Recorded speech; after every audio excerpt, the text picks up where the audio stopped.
He was tall, a government employee, always acting like he knew everything. His smile was fake, his eyes always watching. Inside the church, he played the part of a pious man, but inside, he was full of envy, pride, and hidden malice. He was the one who took the photo, just one image, and with it, he tried to destroy the ministry of a man of God. The picture spread fast. The lie looked real, the altar grew heavy, the silence was thick, but no one knew it was all a trap, a setup planned inside the very church. But heaven saw everything.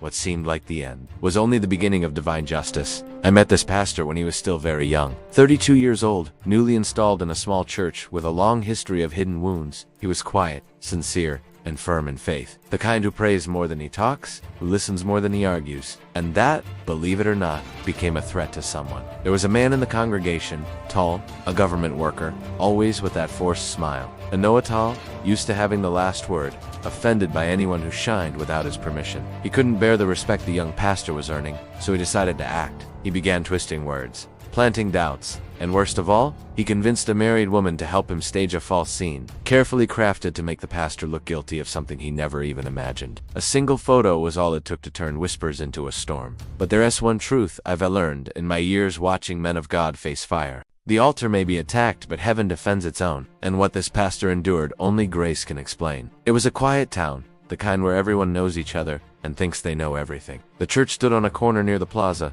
simple, whitewashed walls, with an old wooden cross that had seen better days. Inside, there was warmth, prayer, and trust. But as I've seen more than once, even sacred walls can hide dangerous hearts. The young pastor had been there for just under a year. He wasn't loud. He didn't flatter anyone. He preached what was right, prayed with sincerity, and slowly, people began to notice his integrity. Some admired it, others couldn't stand it. Among them was that man. I won't say his name, not out of fear, but because evil doesn't deserve a spotlight. He was tall, always with a forced smile, government employee. Clever with words, but empty of spirit. He had a way of standing just close enough to feel important, but never close enough to be responsible.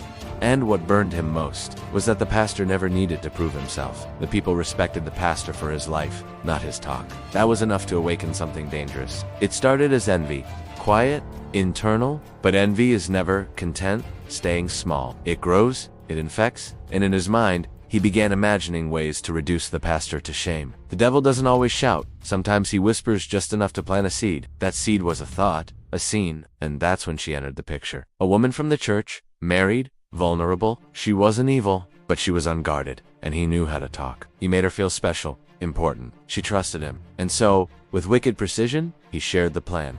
After service, walk up to the pastor. Greet him like you always do. But this time, lean in, just a little more. Let me handle the rest. She hesitated. He insisted. And so began the preparation for a picture that would nearly destroy a ministry and reveal a heart much darker than anyone expected. If you've ever seen something like this, even if no one believed you, let your voice be heard. Leave a comment below. Your story might be the warning someone else needs. Here, we don't just tell what happened. We uncover what still happens. And when you like and share, you help expose the darkness that hides behind false light. In the days leading up to it, he became more careful and more confident. The woman, still hesitant, began to show signs of emotional confusion.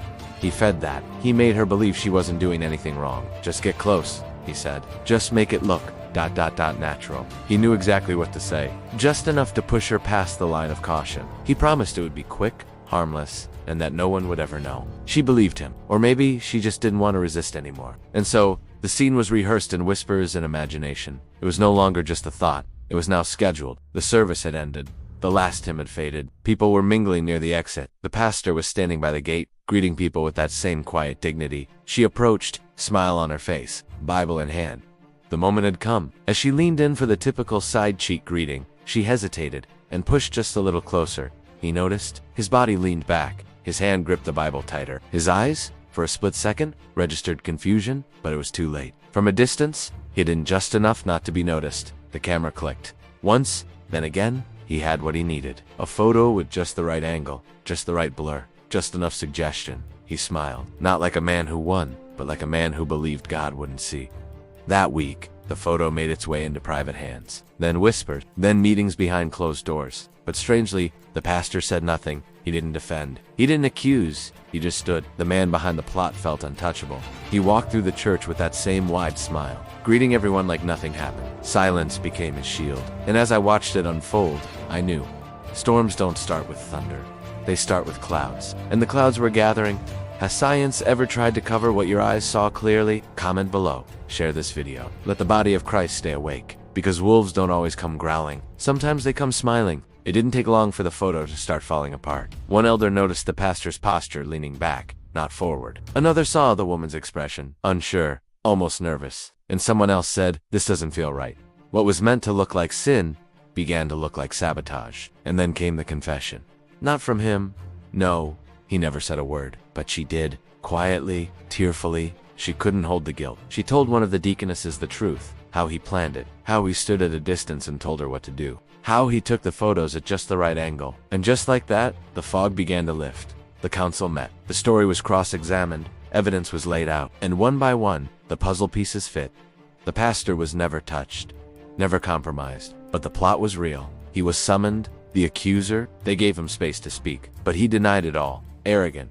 Defensive. His smile, this time, didn't move anyone. The woman, broken but honest, was removed from fellowship temporarily. She later moved to another city. He, however, refused any apology, and for that, the elder stood firm. He would not be restored until a public confession was made.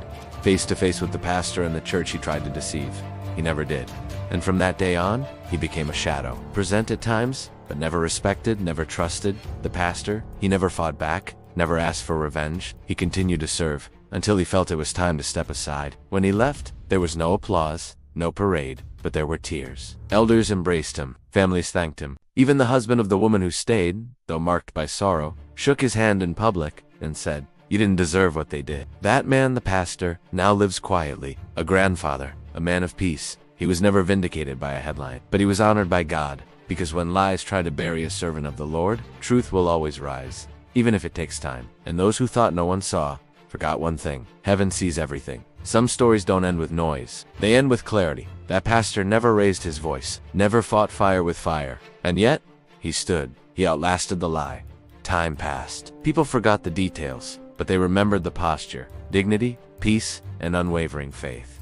The man who tried to ruin him faded into the background, still walking among the pews, but no longer standing tall. And as I often say, God doesn't rush justice. He allows the lie to echo. So when the truth speaks, it silences everything. May this story remind you, integrity costs, but it always returns, multiplied, in honor, in peace, and in legacy. If you're a man who values clarity, strength, and long-term vitality, take care of your body as you do your soul. Here's something trusted by many who've walked the narrow road with strength. Please, check the link below, because standing firm isn't just about spirit, it's also about stewardship. Stay strong, stay sharp, and may the Lord bless you and keep you.